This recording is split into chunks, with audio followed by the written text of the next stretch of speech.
Mr. Summers called his own name and then stepped forward precisely and selected a slip from the box. Then he called, "Warner." "77th year I've been in the lottery," old man Warner said as he went through the crowd. 77th time. "Watson." The tall boy came awkwardly through the crowd. Someone said, "Don't be nervous, Jack." And Mr. Summers said, "Take your time, son." "Zanini."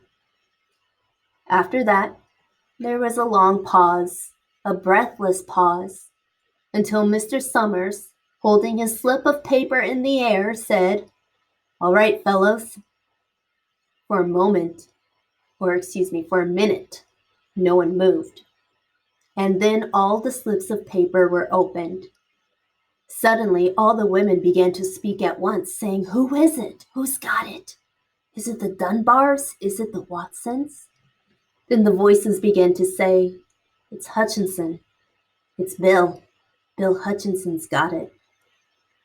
"Go tell your father," Mrs. Dunbar said to her older son. People began to look around to see the Hutchinsons. Bill Hutchinson was standing quiet, staring down at the paper in his hand. Suddenly, Tessie Hutchinson shouted to Mr. Summers, "You didn't give him time enough to take any paper he wanted. I saw you. It wasn't fair." "Be a good sport, Tessie," Mrs. Delacroix called, and Mrs. Graves said, "All of us took the same chance." "Shut up, Tessie," Bill Hutchinson said. "Well, everyone," Mr. Summers said, "that was done pretty fast, and now we've got to be hurrying a little more to get done in time."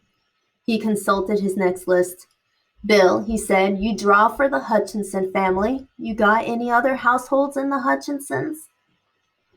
"There's Don and Eva," Mrs. Hutchinson yelled. "Make them take their chance." "Daughters draw with their husbands' families, Tessie," Mr. Summers said gently.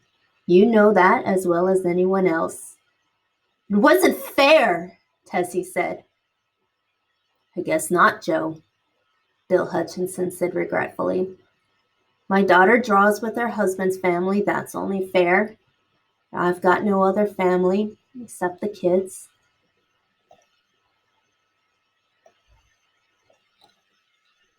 "Then as far as drawing for families is concerned, it's you," Mr. Summers said in explanation. "And as far as drawing for household is concerned, that's you too, right?" "Right," Bill Hutchinson said. "How many kids, Bill?" Mr. Summers asked formally. "3," Bill Hutchinson said. "There's Bill Jr. and Nancy and little Dave and Tessie and me." "All right then," Mr. Summers said. "Harry, you got their tickets back?" Mr. Graves nodded and held the slips of paper. "Put them in the box then," Mr. Summers directed. "Take Bill's and put it in." "I think we ought to start over," Mrs. Hutchinson said, as quietly as she could. "I tell you it wasn't fair. You didn't give him time enough to choose. Everybody saw that." Mr. Graves had selected the 5 slips and put them in the box, and he dropped all the papers but those onto the ground, where the breeze caught them and lifted them off. "Listen, everybody," Mrs. Hutchinson was saying to the people around her. "Ready, Bill?" Mr. Summers asked.